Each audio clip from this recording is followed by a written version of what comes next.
Hello everybody, welcome to another episode with Nirasha. Today we're going to be talking about how our thoughts and our emotions affect our DNA. Now I know I touched a little bit about that the other day, but today I'm going to be highlighting the work of an absolute brilliant quantum physics scientist, and he is Dr. Joe Dispenza, and he actually wrote the book called Evolve Your Brain, and the science behind changing your thought patterns. So he published this book in 2009, I think, yes. So what does he say? Basically what he says in a nutshell, which I totally agree and totally believe, because most of my work that I do with my clients is based on this. So he says that if we have the same thoughts, and we have the same emotions, and we have the same behavior, and it goes on every single day, and it goes on a loop, it carries on every single day. You wake up with the same thoughts, you wake up doing the same things. He says that actually leads to the overuse of DNA in the cells. And when the DNA is overused, the cells malfunction. Now, when the cells malfunction, that is when the illness occurs in the body. Now, I know from my experiences with my clients that I've worked with over the past 14 years that most illnesses are formed in the mind because of the thoughts and emotions. Now, let's look at the thoughts and emotions. How does it actually affect our body? So if you have to think about a thought is an energy. And that thought is actually stemming from an emotion or vice versa.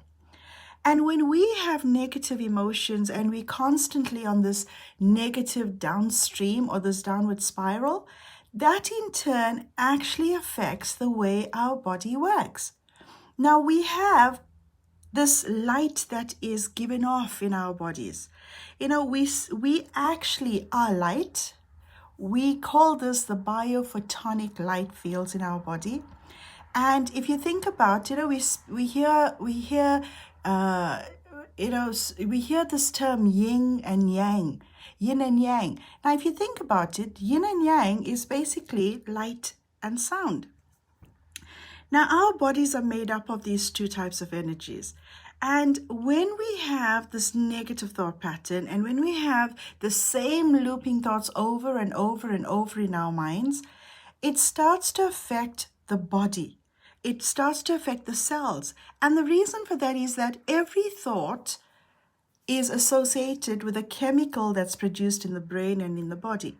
So for example, when you're feeling happy and you're feeling excited and you have this euphoric, blissful feeling, you have this beautiful serotonin and endorphins and a bit of adrenaline, and you feel really great about yourself.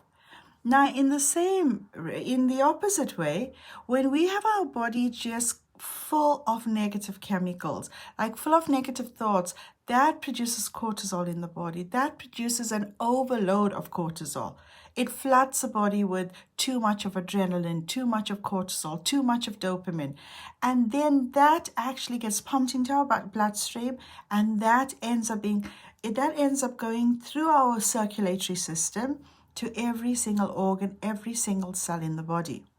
So what do we need to do? We need to basically start from changing the thought. If we change the thought and we change the emotions and we do it consciously, and I know when you do it consciously, it's pretty hard. You know, you talk yourself and you say, you know what, today I'm going out for that walk because I know going out in nature will make me feel better. But consciously doing that and building up a practice can take a lot of hard work, a lot of looping thoughts. That little monkey in the mind comes in and says, you know what, you can't do it. You're not good enough. And this little monkey continuously reminds us of that old thought patterns, those old the emotions and the limiting beliefs that we are so used to living with. So how do we actually change it? Now, when I work with my clients, hypnotherapy, NLP, meditation, yoga, breath healing are those techniques that I teach my clients. We start to work from that.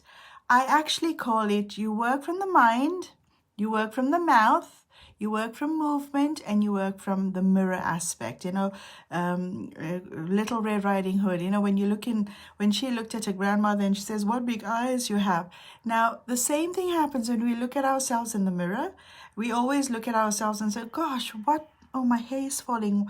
What unhealthy hair I have, or what unhealthy skin I have, what bad teeth I have. And it goes on like that negative self-talk. So what we do with hypnosis, which I've been using for the last 14 years, I use it daily on myself. Hypnosis is something that you shouldn't be scared of. I know you have this taboo of stage hypnosis, but basically hypnosis is like a daydream. You've experienced that before. You sit in your car and all of a sudden you're at your destination and you unconsciously got yourself there. So hypnosis is basically that trance-like state. It is very, very safe.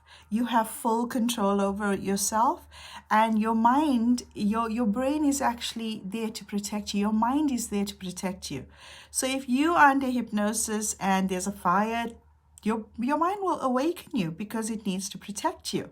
So always remember that hypnosis, if you've never tried hypnosis before, hypnosis is safe. If you're unsure, go and do some research on it.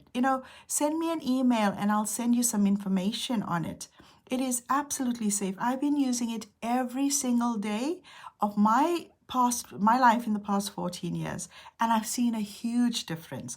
I've rewired my mind. I've changed my thought patterns. I've changed my limiting beliefs. I've eliminated all of those things from my life. And that is how I saw this positive change happening in me.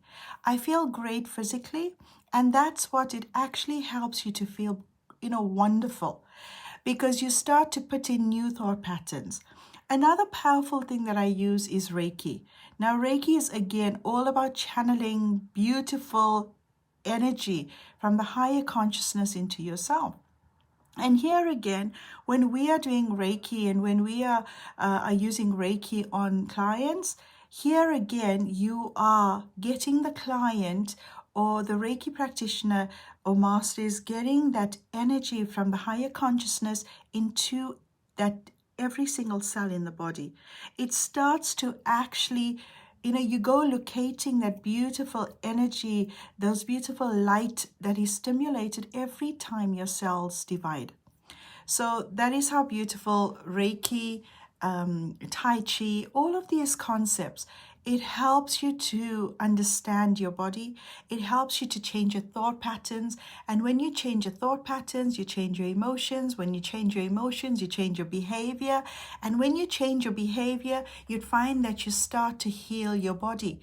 You are starting to regenerate healthy DNA in your cells. And that is how you can go beyond your body, beyond your genes, and you can actually heal yourself. You can change your DNA by changing that process of your thought patterns. And the best way to do it is connect to the light within. And that is where meditation comes in. Come in if you haven't experienced hypnosis. I've got some beautiful, powerful hypnosis recordings, audio recordings on my my website. The link is there. Go in there, have a go at it, and experience. And remember that, like what Dr. Joe Dispenza said, we need to evolve our brain. And one way of doing it is looking at the science behind it, because when you can see the science behind it, you know that you give off this light, you give off the energy, and you just need to get in touch with that light and energy. I hope this makes sense to you. If you have any questions, just pop it in the into the comments below. And yes, have a wonderful day. Be blessed always. Remember, have an open heart and an open mind, and that is your key to happiness and a long-lasting life. Lots of love. Bye.